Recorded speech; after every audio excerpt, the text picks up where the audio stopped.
We shift our approach now without ever relinquishing our hold upon the sense of ourselves as the beloved mighty I Am presence.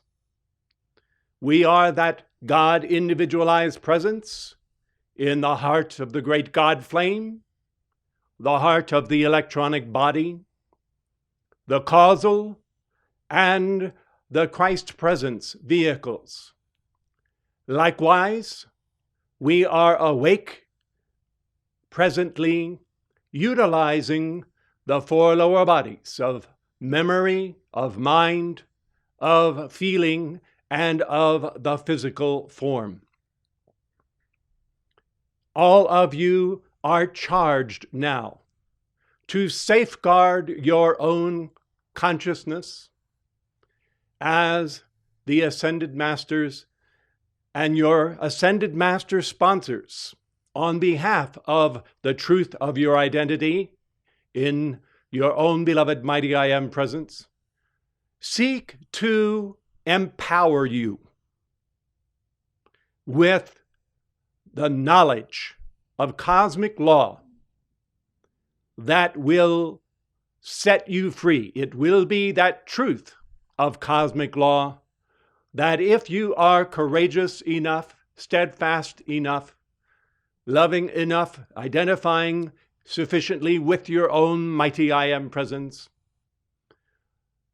and simultaneously able to, from the seat of the consciousness of your own Christ presence, exercise the faculty of your Christ presence, its ability to utilize the all-knowing mind of God to gaze dispassionately upon the lower realms of thought, feeling, and action in the earth element, to discern between truth and error in those lower realms, even as it relates to that Christ presence own threefold flame and formative state of consciousness.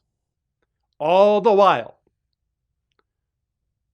never permitting the slightest reverberation of those unreal appearances to register within the consciousness, the thought and feeling world of that Christ presence. So each one of you should consider your own Christ presence as the good physician of your outer consciousness. And your heart should leap in joy to obtain that knowledge which is power. In this case, the knowledge of the ways in which the distortions and perversions and misqualifications of life on the part of the outer self have crippled the outer life stream and not permitted it to exhibit all that the mighty I Am presence is. Do you have that instantaneous answer to your every call? If not, you will be joyous to discover why that is not the case. It has come about over a long period of time as a state of mortal ignorance. Ignorance is, in fact, a form of spiritual blindness that is karmically the reaping of the karmic recompense due to the fact that previously in other embodiments, Each life stream chose to literally ignore the law. The ignorance of the law results in ignorance on the outer consciousness, so that then human beings are blind, spiritually speaking, to what is really operating within their worlds. This ignorance you will be very joyful to be free of. However, the Ascended Masters want to be very, very, very careful to safeguard you. In essence, as if we take our motif of our journey up the mountaintop, this calling of your attention to unreality as it has operated in your world could be considered like walking across a spidery web-like bridge across a crevasse on your way up the mountain, only wide enough for one person at a time to cross, looking very spindly, untrustworthy, and going out into the void of space, thousands and thousands of feet above the crevasse beneath. So you are cautioned as you cross this crevasse, don't look down. Don't allow your consciousness to be fixated and hypnotized on the fall, the prospective fall. Don't in any way release your vision from that of your Ascended Master sponsors standing on the far side of that crevasse. Release your vision on the God individualized presence whom you are. This is actually a positive thing if you are able to embrace wholeheartedly the program of the path that is outlined for you by beloved Saint Germain and the other Ascended Master sponsors. This program is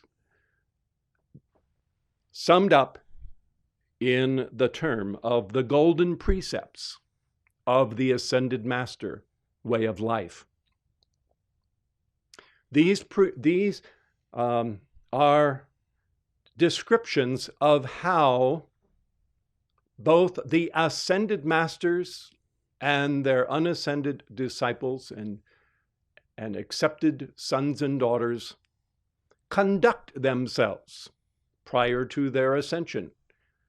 The Ascended Master way of life means that you elect to actually live all of your life out here in this world of form before your ascension, from this moment forward, to conduct yourself and live your life as the highest and best that you are capable of doing in emulation of how the Ascended Masters themselves live. And by the way in which your own mighty I Am presence lives. So that is really the beginning of the Golden Age, when unascended life streams out here, as El Morya says, in the midst of the tumult of this outer world, living here, nevertheless, raising up a lifetime, a life and an ecclesia that is covenanted with the ascended masters to practice the principles of cosmic law in accordance with how the mighty I Am Presence and the ascended masters themselves live. Be happy to understand that as these activities of how the law operates, for good or for ill, are revealed to you, and as the ideal of how to practice that ascended master way of life is called to your attention and praised, and you are encouraged to embrace it, do recall that those who've gone before, beloved Moria and Katumi, coined the phrase long ago, Golden Precepts. And that is what they are. They are not, as in the case of certain other codes, a series of thou shalt not imperatives. They are not couched really in moral overtones whatsoever. There is no real sense of sins, evils, much less venal or cardinal or unforgivable sins.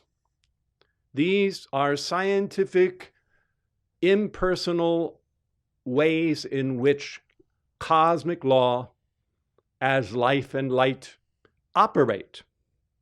And these precepts are enlightened paths, enlightened principles by which one may elect to live their life because it is enlightened self-interest on behalf of the divine self.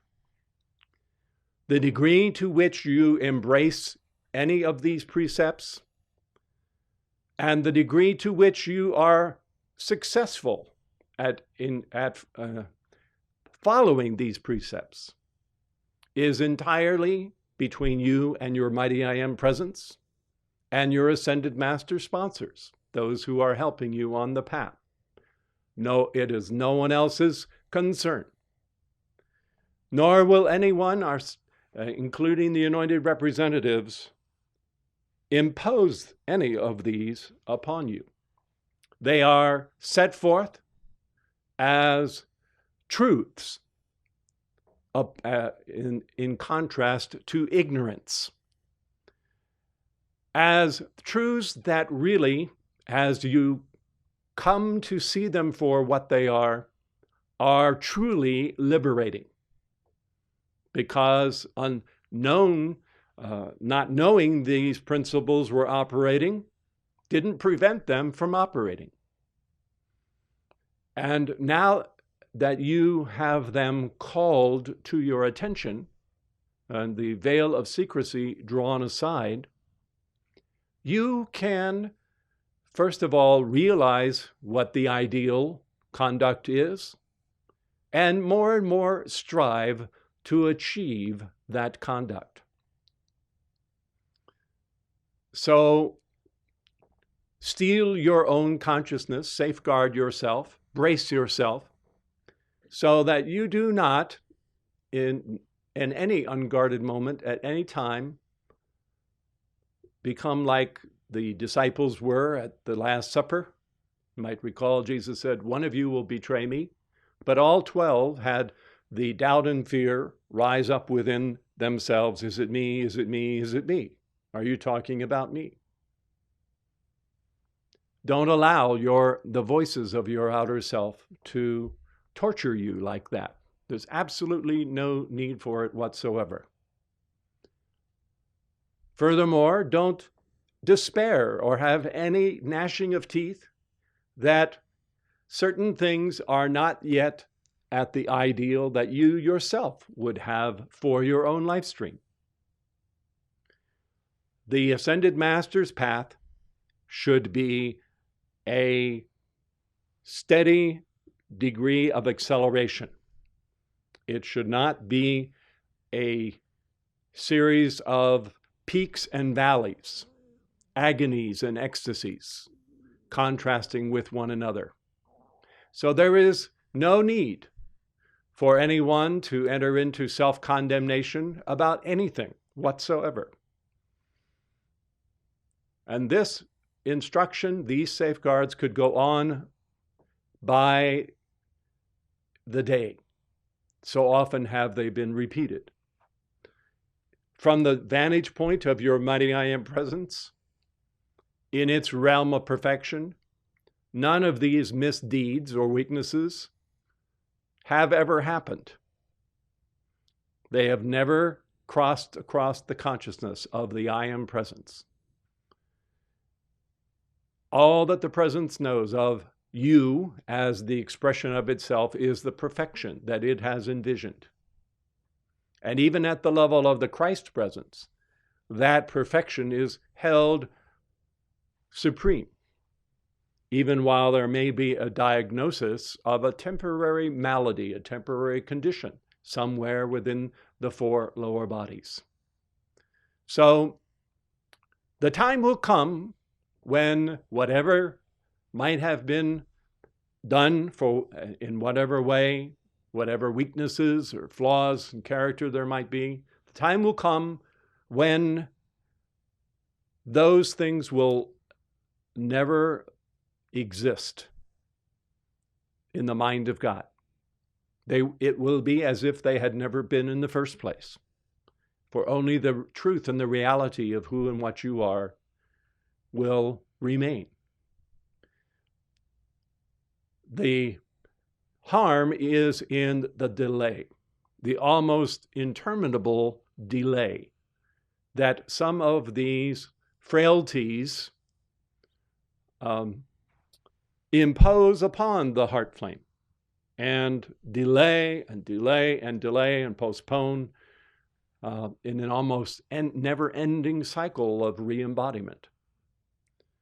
So also do not think that one or another of these precepts of the Fetters, as they are described, is more unforgivable or worse than another. All of them fall below the grace of God, and none of them really are considered to be more venal than others from the standpoint of the ascended masters. They, of course, don't give them any power. They hold to the perfection of the presence. Forgiveness is instantaneous when it is called for, and forgetfulness follows on that forgiveness. So there's no reason for that either. Also, one of the other principles, and this is one that you will have to burn into your world. Perhaps the one who will be the hardest on you is yourself, because you will and have experienced the purity and the perfection of your blessed mighty I Am presence. And you might feel like St. Paul, the good that I would, I do not, and the evil that I would not, that I do. You might feel like even such a one as Francis of Assisi seemed to be many times more focused on the small flaws than on the gem of his character that was there. Each and every one of you should know the magnificent news which the ascended masters stress again, which is that whatever you might discern requires perfecting or correcting in your own personal world, even when it includes the other people, the persons, places, conditions, and things in the orbit of your world. Whatever those things are that at the present moment you might despair are not to your satisfaction.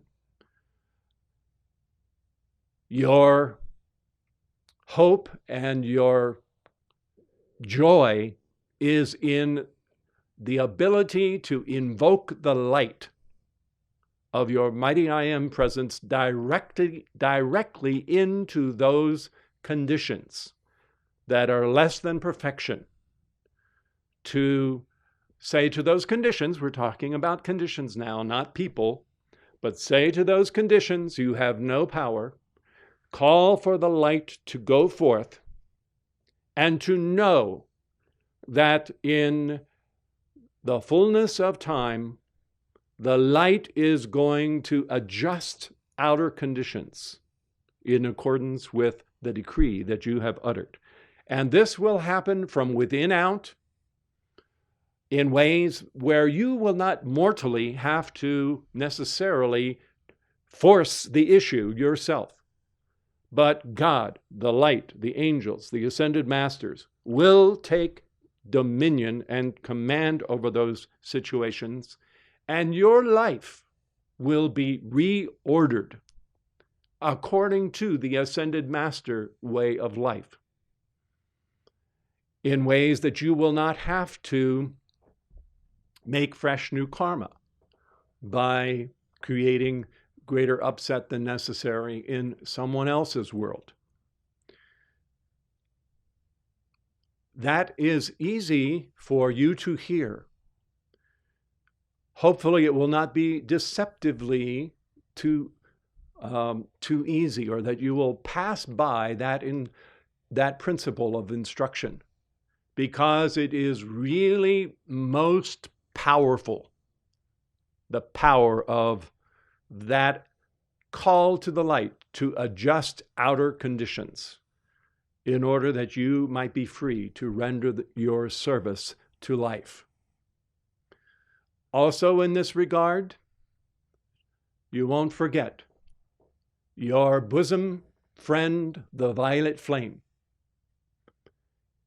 not only for the transmutation of karmic records of the past and other things that you will learn about this week, but also should there be still emergency situations in your world that are not to your satisfaction, that may not yet rise to the level of the ascended master way of life of the Golden Precepts, to your satisfaction.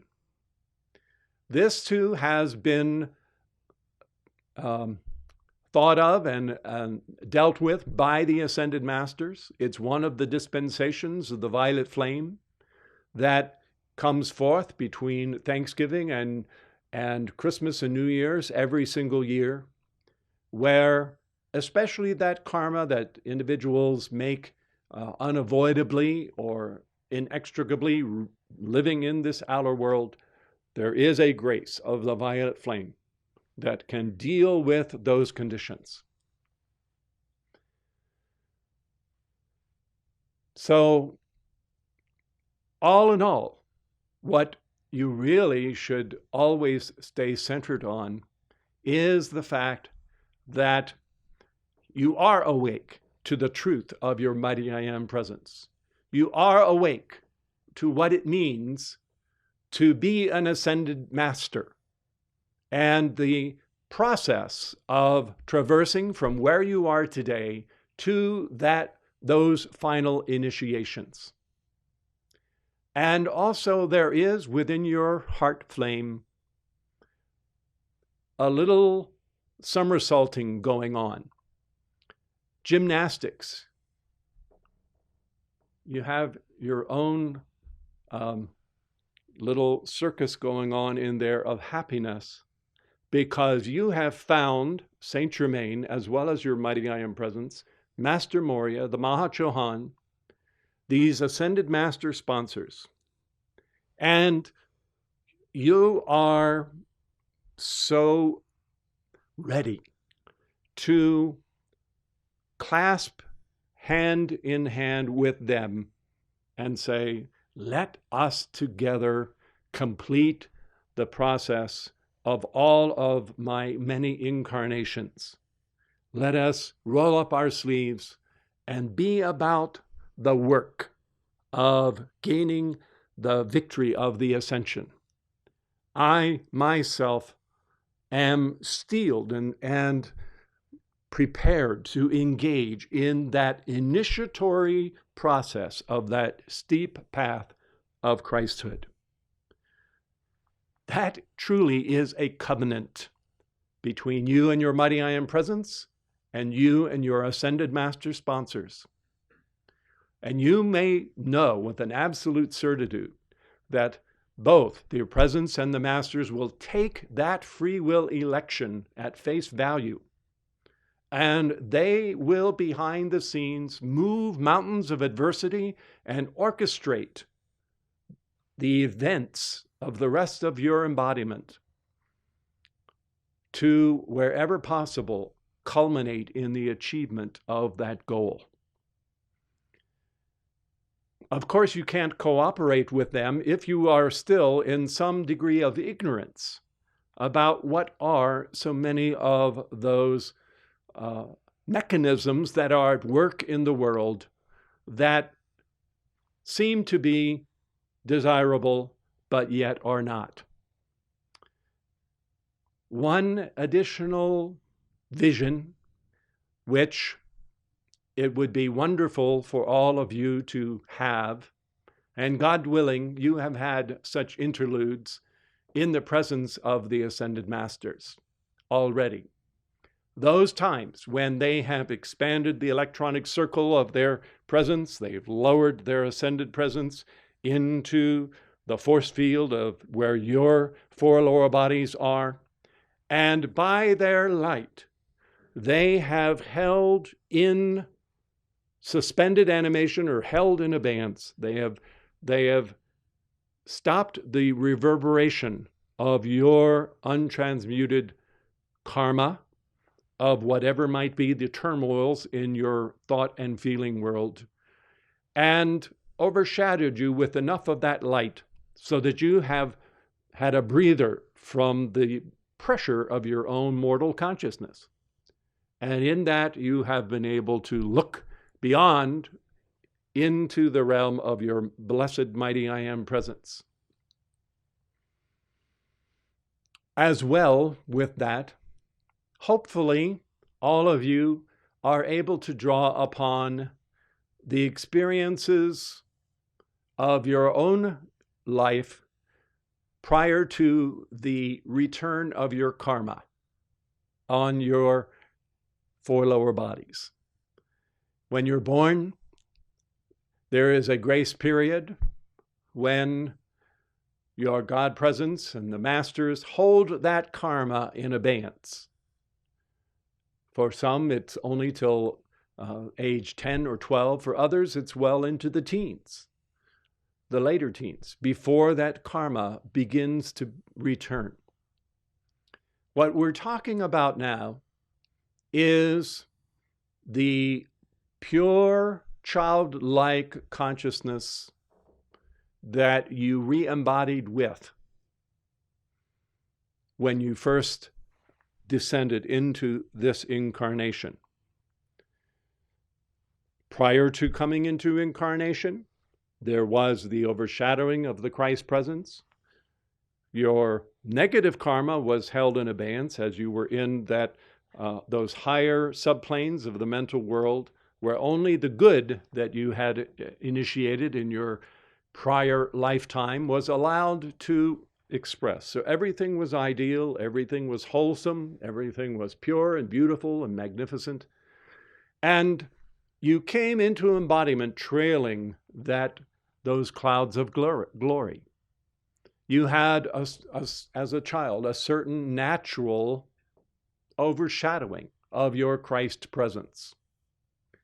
And that is why Jesus chose to use the example of little children, innocent little children, to represent those who were in the kingdom of God, the kingdom of heaven. If you can recall such a stage of your own childhood,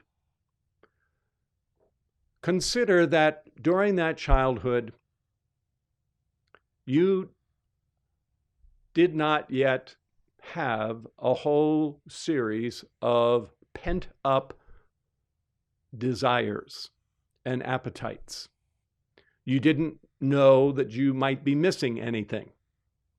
You were content to just be in the joy of life. And a lot of things that eventually would become a very nagging, unrelenting pressure of desire, human desire, those things were entirely absent. Believe it or not, that is the Ascended Master way of life. It is the nature of your God presence. One of the things that we call to your attention about the God flame and the mighty I Am presence is that they are self-complete, self-whole. Everything is there in the great God flame and in the heart flame and the God consciousness of the I Am presence. Everything is within, including all other mighty I Am presences, all other parts of life and creation. That presence knows itself to be all that there is. And nowhere will you find a chink in that identity where you find a pocket of an emptiness or a neediness. Rather, you have a fullness, a completeness. Human beings have forgot what that feels like. And so their whole lives, once karma returns upon them, is spent in trying to prop up, compensate for, feed that neediness, feed those appetites in 1,001 different ways. Why is this mentioned? Because if there are still within you certain things that do not agree with the Ascended Master way of life and these Golden Precepts, you will inevitably have a certain sense of having to give up something that you want.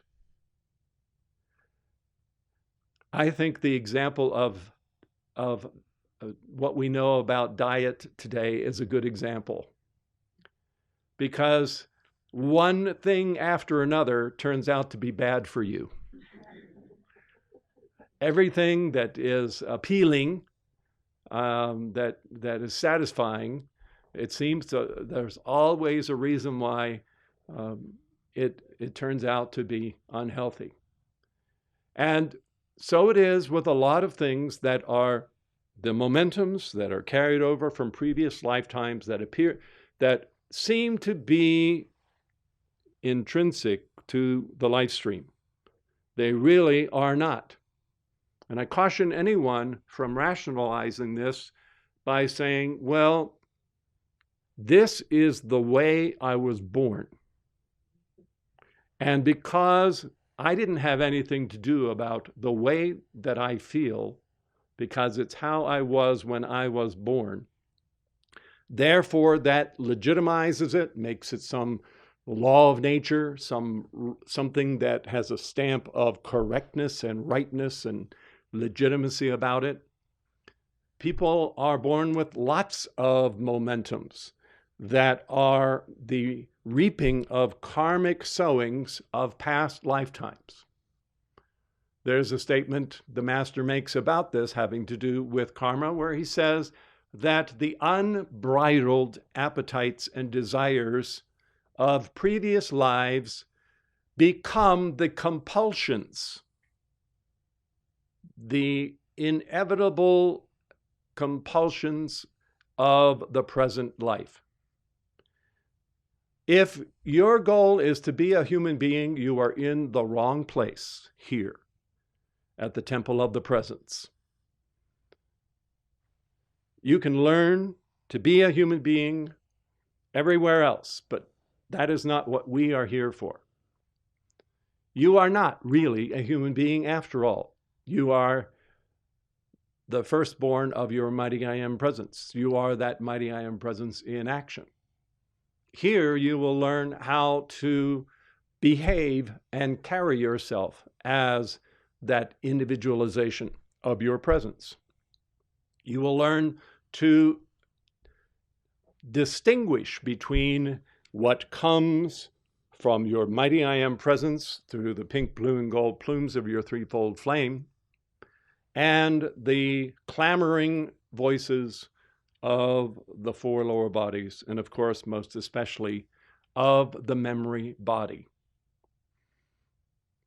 So be at peace, because although there might be certain things that you might feel you're very attached to, there's no compulsion on anyone's part, other than that we lay these precepts before you.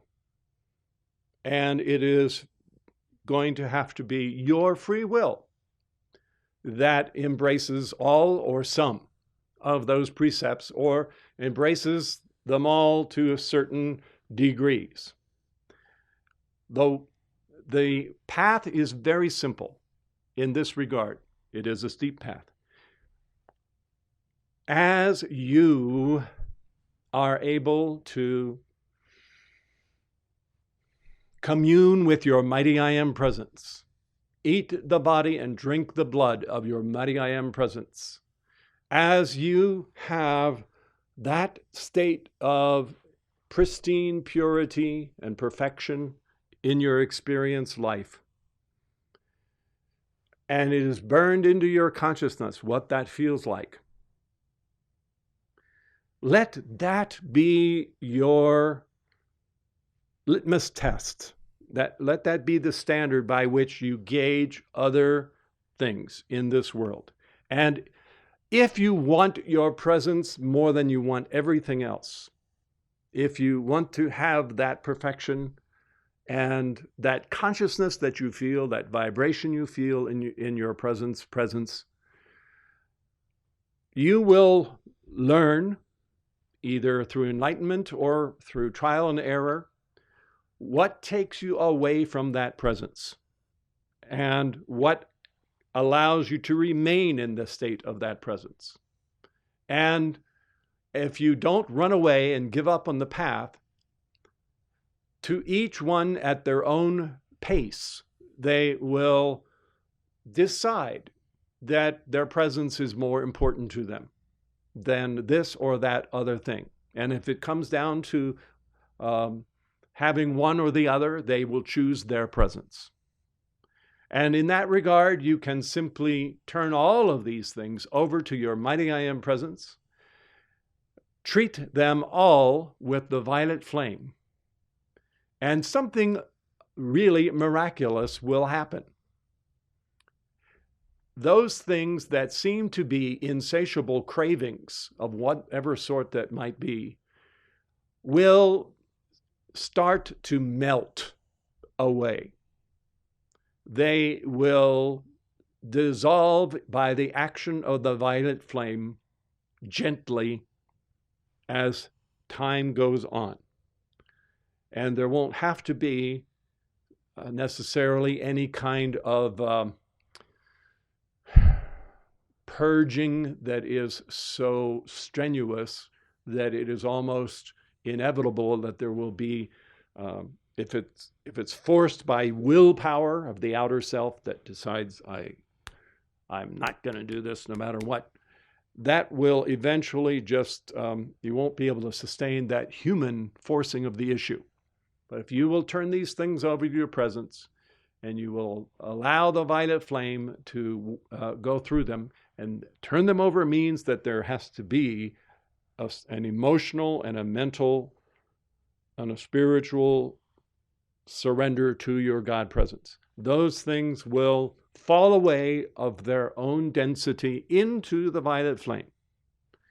And The disciples of this 2,000 years can praise their stars that they are winning their victory during the epoch of beloved Saint Germain and the freedom flame and the all-consuming love of that presence, because it is this gentle treatment with the violet flame that can and will allow these magnetisms to eventually go away. Most of you probably have little magnets of different kinds on your refrigerator at home where you post notes and different things. Well, if suddenly the Earth's magnetic field was to stop, those magnets would all fall to the floor. And so those desires, those momentums, these things you're going to hear about that are the fetters to your Christhood, those things have a magnetism about them at the present time. But with the violet flame, you can dissolve that magnetism. One of the other attitudes that you are encouraged to utilize in this regard is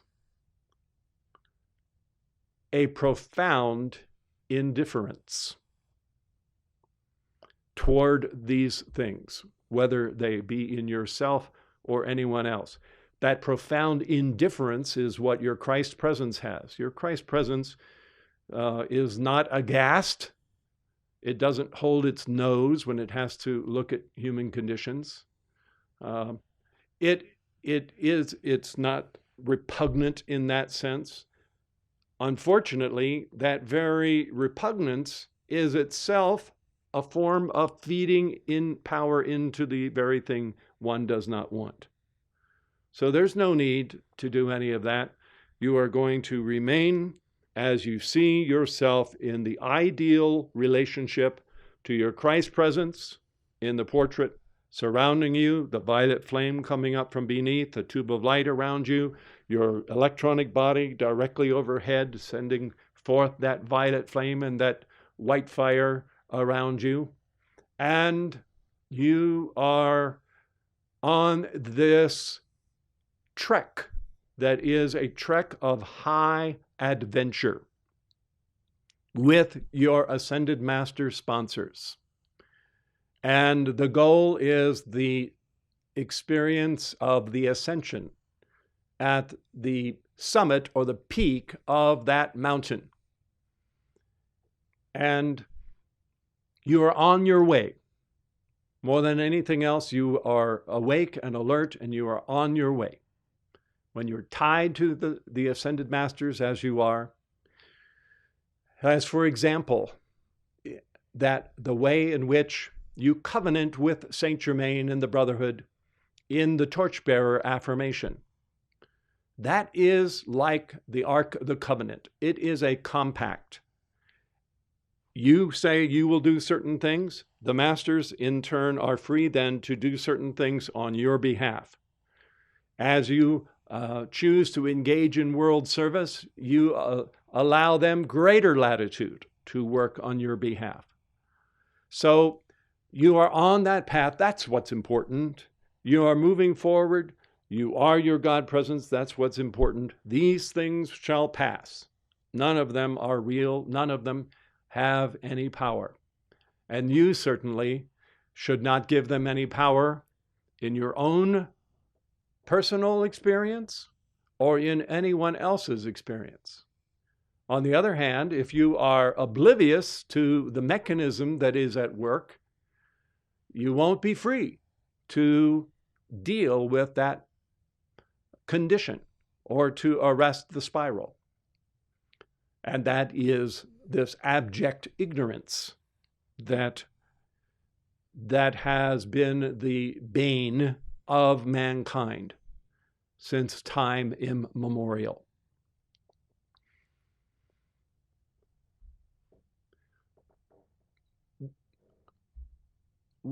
in general, what has taken place with the mankind of Earth en masse is that there has been this descent of consciousness that began when the heart flame within the four lower bodies, the outer consciousness rather, let's not attribute it to the heart flame, but the outer consciousness of memory and mind, emotion, and the physical etheric body, these bodies were to have been, as they are depicted correctly in the Godhead Charioteers painting, they were to have been elemental forces, creatures at the service of the threefold flame. And the heart flame was intended to keep those bodies polarized to the mighty I Am presence, so that whatever went on within them would be the thought of God, God thinking through the mind, the desire of God, God desiring and feeling through the feeling world, the will of God, God acting and choosing and expressing volens, this power of will, through the physical body, God directing, God attuning, God remembering and resonating through that memory body. All of these things were to have been that which took place as the drama of the divine incarnation took place. So long as that was the case, the four lower bodies were vehicles that were pure and transparent, and they were radiating suns. The nuclear fires in the center of those radiating suns was the heart flame and the life, light, and love of the I Am presence coming in from higher octaves through the threefold flame in all of those bodies. So the bodies poured forth into the whole mind, emotional, and physical realms of the Earth planet. And the bodies were intended to be only at the use of the heart flame of the God presence. What took place at a certain point is that these bodies were not reined in sufficiently by the heart flame. And because they were drawn from the great reservoirs of thought and feeling and the physical realm, which had their own elemental momentums in addition to what the heart flame had, the bodies, like wild creatures, took over and ran away with the show, drawing on the light, life, and love of the mighty I Am presence all the while.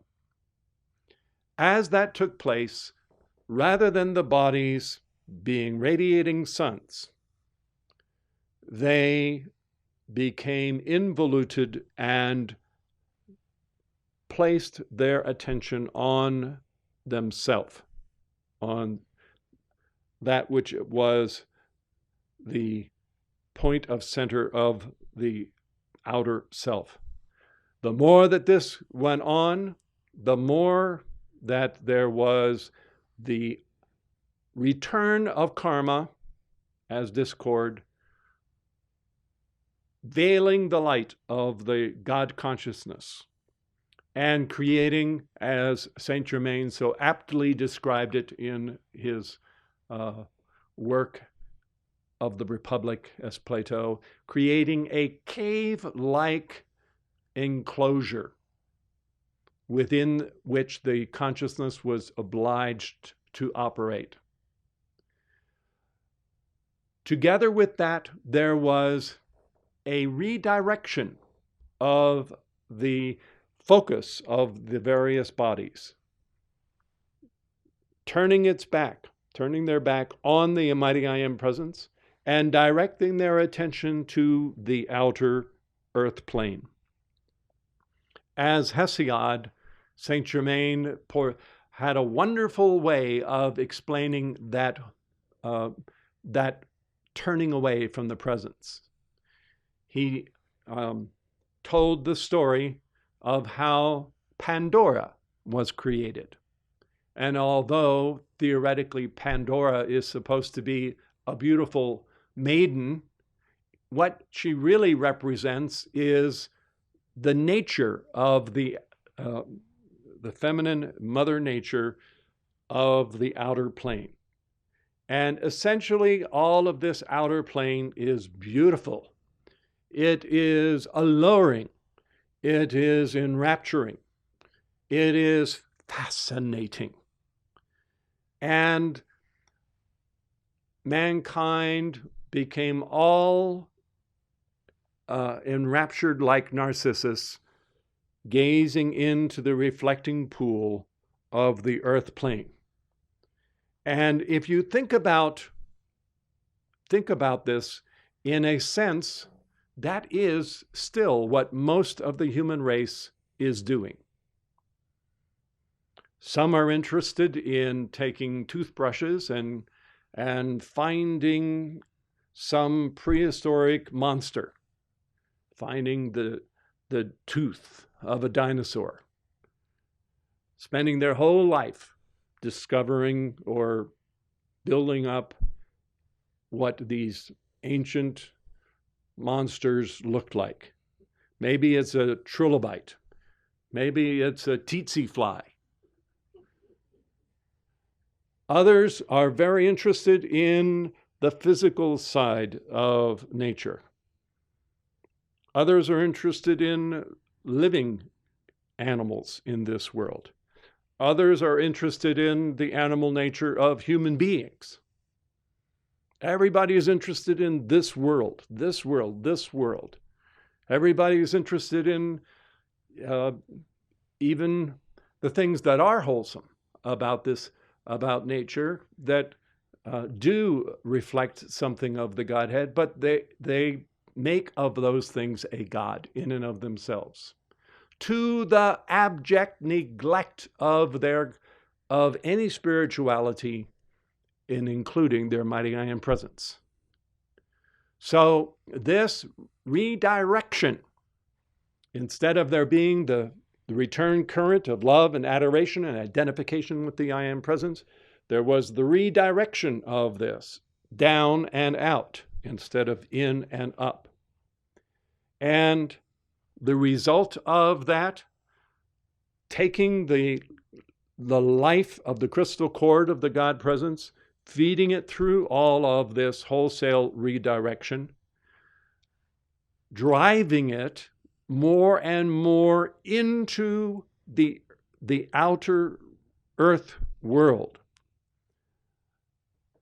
densifying the creation more and more. What eventually occurred is that the mankind of earth were actually drawn into much more dense physical bodies than they ever had during the golden ages and during the initial cycles of the earth. Somewhere in the book of Genesis, it says that the sons of God saw the daughters of men that they were fair, and took them wives, each one according to their desire. The sons of God in that verse are a reference to the unascended life streams. The daughters of men are the misqualified fleshly creatures that they had already been created by the unascended millions and billions of life streams as these creatures here in this world. What is the upshot of all of that? The upshot of all of that is that the blessed threefold flame of the perfect I Am presence and the righteous Christ self are presently obliged to operate in extremely dense bodies, the four lower bodies, much more dense than they were ever intended. You know, there are 4 more subplanes to the earth than the physical. And initially, the physical earth bodies before the fall of man operated primarily in those etheric subplanes, not in the gross outer physical body. So what is true for everyone is that the physical bodies are very slow and dense and vibrating at a very, very dense, sluggish vibration. Although there has been some allusion to the role of the physical form, doubtless most of you little consider that the physical body is actually as important as the emotional or the mental or the memory bodies to the process of initiation. And you cannot really accelerate the finer bodies and leave the physical behind, not if you're looking to win the victory of the ascension. And it is due to this density and discordant rate of frequency of the physical and the etheric double that even the students of the light do not yet have the answer to their calls with the same power as they see the ascended masters accomplish. So the path, the steep path of Christhood, one of the major components to the steep path of Christhood, is the purification of each of the bodies in turn and the acceleration of those bodies. Acceleration, acceleration, acceleration, acceleration. The heart flame will always be there, but if you want more of the overshadowing, the direct overshadowing of your Christ presence and your mighty I am presence, and have that come forth as demonstrated by a Mahatma like Kuthumi or Moria, or Hilarion as Iamblichus, Saint Germain as Proclus, any of those true adepts of the Brotherhood, it is because they have scientifically pursued a path that would anoint their bodies with the light and treat their bodies, all of them, including the physical, with those things that were geared to raise the vehicles up and to maintain that acceleration to levels until and keep accelerating. Typically what happens, or what is supposed to happen, is that there will be a degree of a tightening of the strings of the frequencies of the bodies as much as the individual can allow. And then there will be a period of adjustment. And then there'll be another acceleration, and then another period of adjustment. What comes to mind are things like when someone gets braces to straighten their teeth, or as used to happen, a brace for an arm or a leg to straighten a limb that has been crooked by polio or something. What do those things do? They apply a certain pressure, and the living organism of the limbs or the teeth over periods of time are reshaped into patterns of perfection. And the path, the steep path of Christhood, the acceleration of your calls, the things that you abstain from, the things that you engage in, are all a program that is intended to prepare a set of 4 lower bodies that are sufficiently accelerated that they can actually survive the intensities that come about when the final initiations take place. Certainly, we're now in the Holy Week, and you might recall how when Jesus asked for 3 of his disciples to accompany him into the Garden of Gethsemane to watch with him, he invoked such an intensity of light that the disciples conked out. So he went and he woke them up and said, "Watch with me." He went back and he prayed. The light came down. They were so dense, they conked out a second and a third time. If I'm not mistaken, the same thing happened to some of the same disciples who were accompanying him on the Mount of Transfiguration.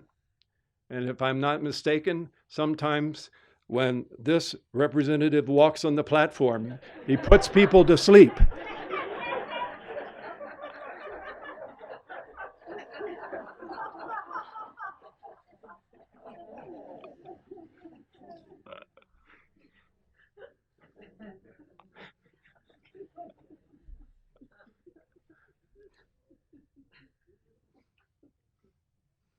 Intensity of frequency. You know, if you have an old-fashioned electric heater that has a filament in it that glows orange and red as it heats up, anyone can feel the radiant heat that shines off of that heater. But it's something else entirely to be the filament. And you might recall, those of you who are students of Ascended Master lore, that repeatedly the masters stressed that in the case of their first messenger for this work, that it required 30 plus years of strenuous acceleration, of strenuous preparation, before that messenger was tuned up and his bodies were accelerated to the point where those bodies and he could receive the ray from the masters, not only to convey the worded expression, but also to be that living filament that transmitted their light and their radiation. So, above all else, the steep path of Christhood, remembering that the I Am Presence is the Christ, is the steep path to the ascension. And above all else, regardless of whatever else your world service might be, you are on a timetable to prepare your 4 lower bodies so that those vehicles can receive the intensities of the transfiguration, of the resurrection, and of the ascension. You are creating the figure 8 pathway of the flame that's sometimes referred to as the caduceus figure 8 flow. And everything about this steep path of Christhood is geared to that goal. Once you understand that that is the program that is best equipped, the program of the disciplines of the Golden Precepts of the Ascended Master way of life are the best way in which you can actually be prepared to receive those higher momentums of light and hold them while the transformations in your 4 lower bodies take place. God willing, you will be much more free, liberated to agree and comply with those precepts, knowing that that is the goal that will lead to those precepts. Again, back to the densities of the physical body for just a few moments. The attunement of the heart flame is there, of course. But you also want to be able to have that golden plume of that threefold flame rise from the heart into the crown and into the mind, or the brain, if you will. And there are spiritual centers there within the brain that not only have they atrophied, but they have wound down to a degree of density so as to not allow the finer impulses from the golden plume of the mind of God to radiate through that opacity and that density. And so the things that we are going to talk about will reveal to you what some of those things are that prevent that acceleration from taking place, or slow it down, if you, as the case might be. And also, of course, at the same time, you will be learning the things that can accelerate that acceleration within your world. I'm sure that all of you already know how physical the light can become. My goodness, especially when the hierarchs, Virgo and Pelor, the earth element, life hierarchs of the life forces of the earth, when they come, the pressure is so palpable. And I'm sure that all of you have felt the pressure of those on your physical bodies. It's interesting to note that when the violet transmuting flame was first brought forth by beloved Saint Germain, his very first instruction ever with the violet flame had to do with treatments of the physical body, not the karma in the memory body necessarily, or the mental and emotional body. It had to do with the transmutation of the impurities within the physical body.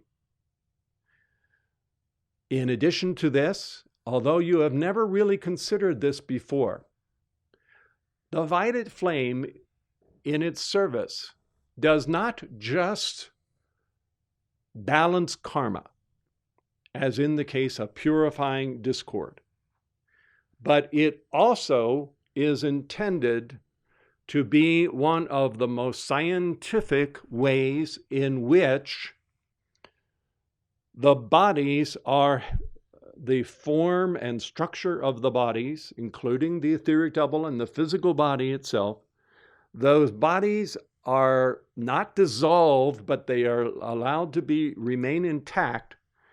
But by passing the violet flame through them, this density, this low rate of frequency that these bodies have taken on over the many embodiments, that the bodies are themselves tuned up and raised up and raised up and raised up more and more by that treatment of the violet flame. Both the physical, the emotional, the mental, and the memory bodies, all of these are raised up in frequency by the violet flame. And it is this acceleration and acceleration and acceleration that affords life streams the opportunity for their presence to work through them more than ever before, more directly. Work through the accelerated four lower bodies. The light that goes forth from your mighty I Am presence in answer to your call can go forth as one or more of those light rays from the electronic body that you see in the portrait of the presence. As that light goes forth, it bypasses the four lower bodies, really, and goes directly to the target where it is needed. That is one way in which that answer to your call can come forth. In the case of the adepts, and in the case of what must happen with the transfiguration, resurrection, and ascension, that method will not work.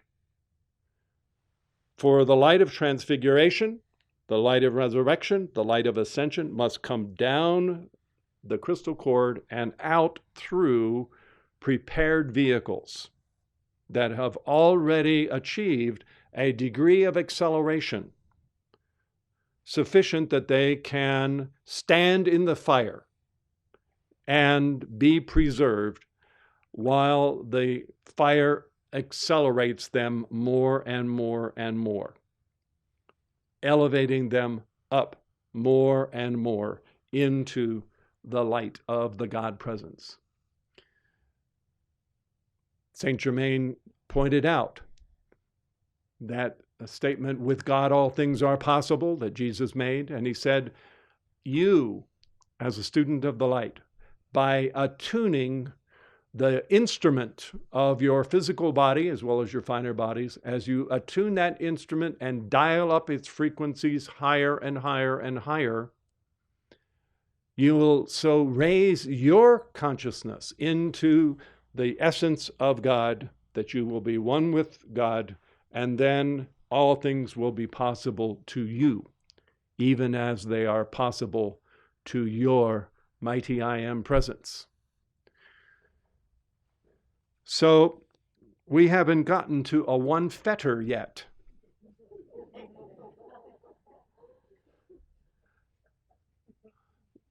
What is a fetter exactly? A fetter is kind of like a hobble. What is a hobble? There were these loose handcuffs or hoof cuffs that you would put on horses that would allow them to kind of shuffle around a little bit in a real small confined area, but they couldn't go galloping off because they were hobbled, they were fettered. And that is what the fetters of the mortal consciousness are. They are things that hobble your divine self from its swift freedom, its mercurial ability to do the things that the sons of God and the daughters of God should be capable of doing. So, we have time for me to run down the whole laundry list of fetters. And then we will touch upon a few of them this afternoon and continue on with those a little bit more this evening. Undoubtedly, the most insidious of all of the fetters and the hobble is the soul itself. The soul as this cave or this declivity in the memory body. You have the same memory body today that you have had since your first incarnation. And the misqualifications of your own life stream since the fall, since you first fell from grace, none of those have been permitted to go into or contaminate the realm of your Christ presence. They have hit a glass ceiling on the ring pass knot that separates the Buddhic realm from the mental realm.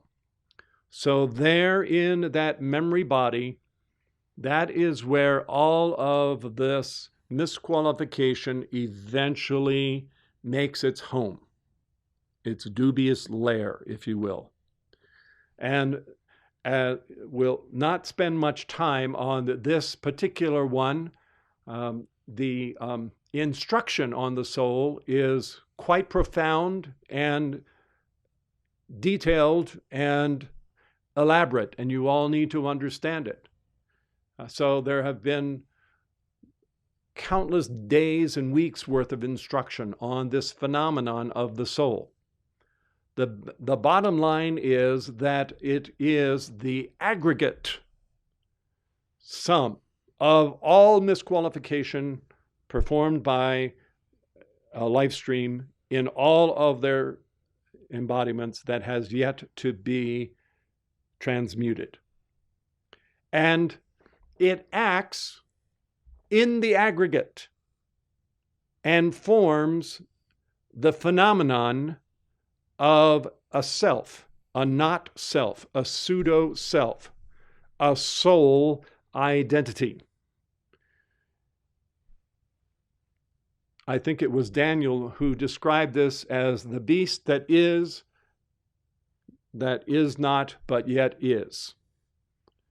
So it is in the sense that it does have an existence in the outer four lower bodies of the planet, but it is not in the mind of God, yet it is in this outer self. This soul exists at the highest levels of the mental plane. Thought in the mental plane, even though it's not divine thought, moves around the world with the speed of light. So souls are, as they are, the word, one of the many words for this in the ancient Greek is psyche. The soul is psyche, and the soul is psychic. The soul is able to discern. I wouldn't call it intuition, but I'd call it psychism. Its psychic ability, it's able to sense the oncoming light of the Christ. And essentially, the Christ presence, the God presence, cannot stand and radiate what it is in the same force field where this not self exists. So these two, the real identity and the not self, these are mortal enemies of each other. They are in a battle to the death, in the sense that one or the other is going to occupy the force field of selfhood. There is no peaceful coexistence between the soul and the God presence. And when the Christ light comes down, the psyche of the soul it knows that it will cease to exist if the Christ occupies. So it has this visceral, instinctual sense of self-preservation. And it is like subhuman in that sense of self-defense, self-preservation. And it will do whatever it has to do. It is the serpent around the tree in the Garden of Eden that will whisper to the outer consciousness and try to inveigle the outer consciousness to dispossess the Christ from occupying the four lower bodies and enshrine this soul self as the real authority over the outer life stream. As we said a few days ago, this outer self is by definition in rebellion and defiance against the mighty I Am presence of its own life stream. There is the still small voice of the threefold flame that is animating that formative vehicle. But that not self must be dealt with. And it is one of the most insidious foes that any life stream will have to deal with. Now, when you start out on the path, as the light of the I Am presence and the Christ presence comes down, it comes into those realms of the soul's subplanes. And whatever is there is going to be emptied out. It's going to come out into the outer experience world. Good, bad, or indifferent, it is going to come out. This is the chemicalization of light and darkness. The two cannot coexist in the same force field. Only one of them can be there. So either the presence evicts this outer soul consciousness, or vice versa. And the soul then will try to hold on for as long as possible. I don't want to mythologize this too much, but nevertheless, it is there. And it is part of the steep path to Christhood that everyone will have to put down the peepings and mutterings of that human ego that wishes to perpetuate its own dismal existence. Here is how Moria and Kuthumi described this process in the students that were being welcomed into the esoteric section of the Theosophical Society. There is a strange law in occultism which has been ascertained and proven by thousands of years of experience, which has not failed to demonstrate itself almost in every case. During the years of the Theosophical Society, it has been proven as well. For as soon as any live stream pledges himself as a, quote, probationer on the path, certain effects ensue.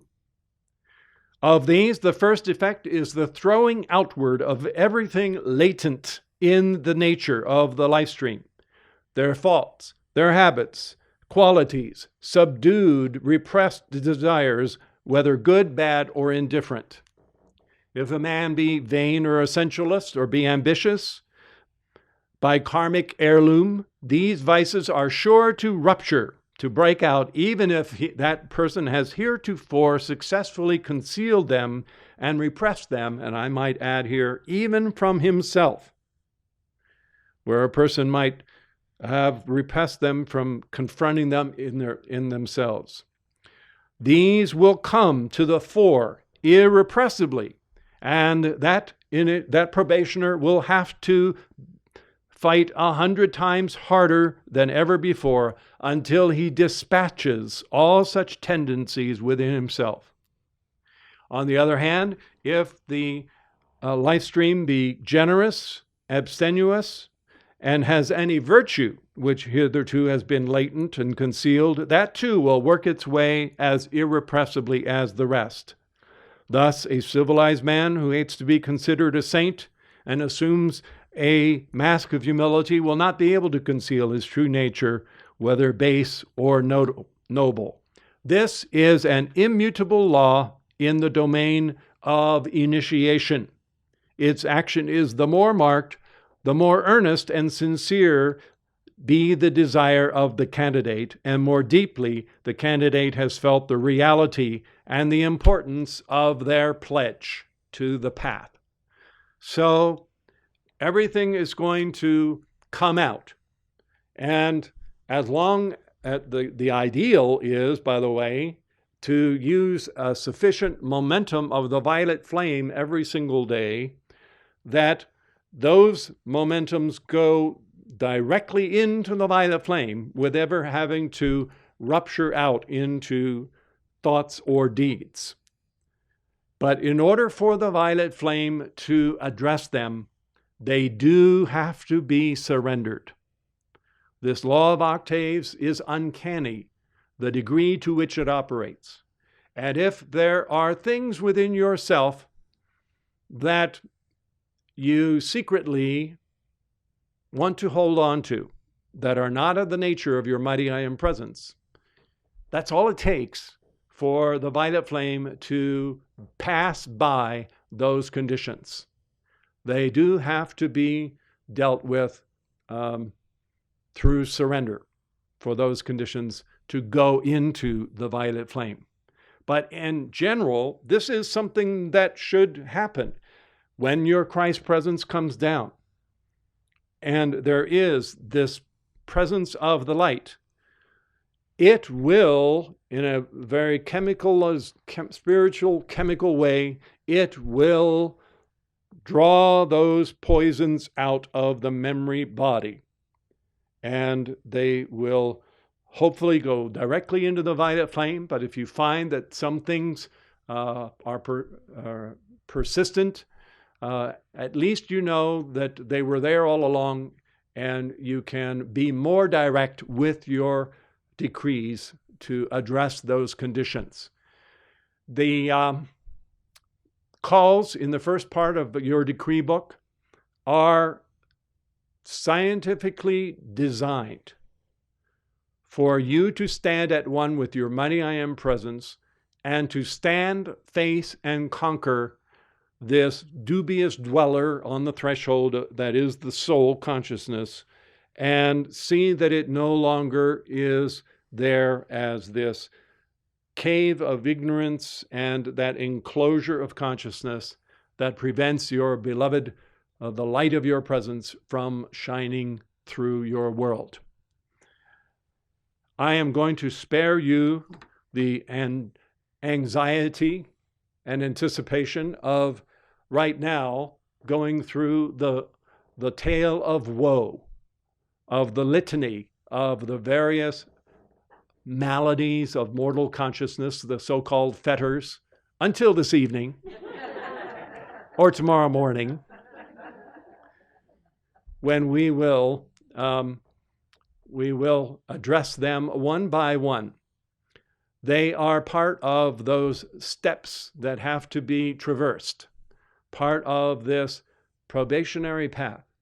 But hopefully, now that you have this perspective, you will have more of a sense that knowledge is power, and that as you now are aware of these things, you will be able to deal with them directly.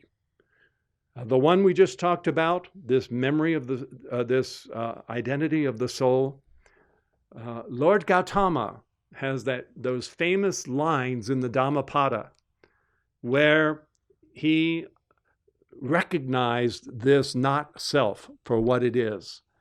And in joy, he said, I've got you now.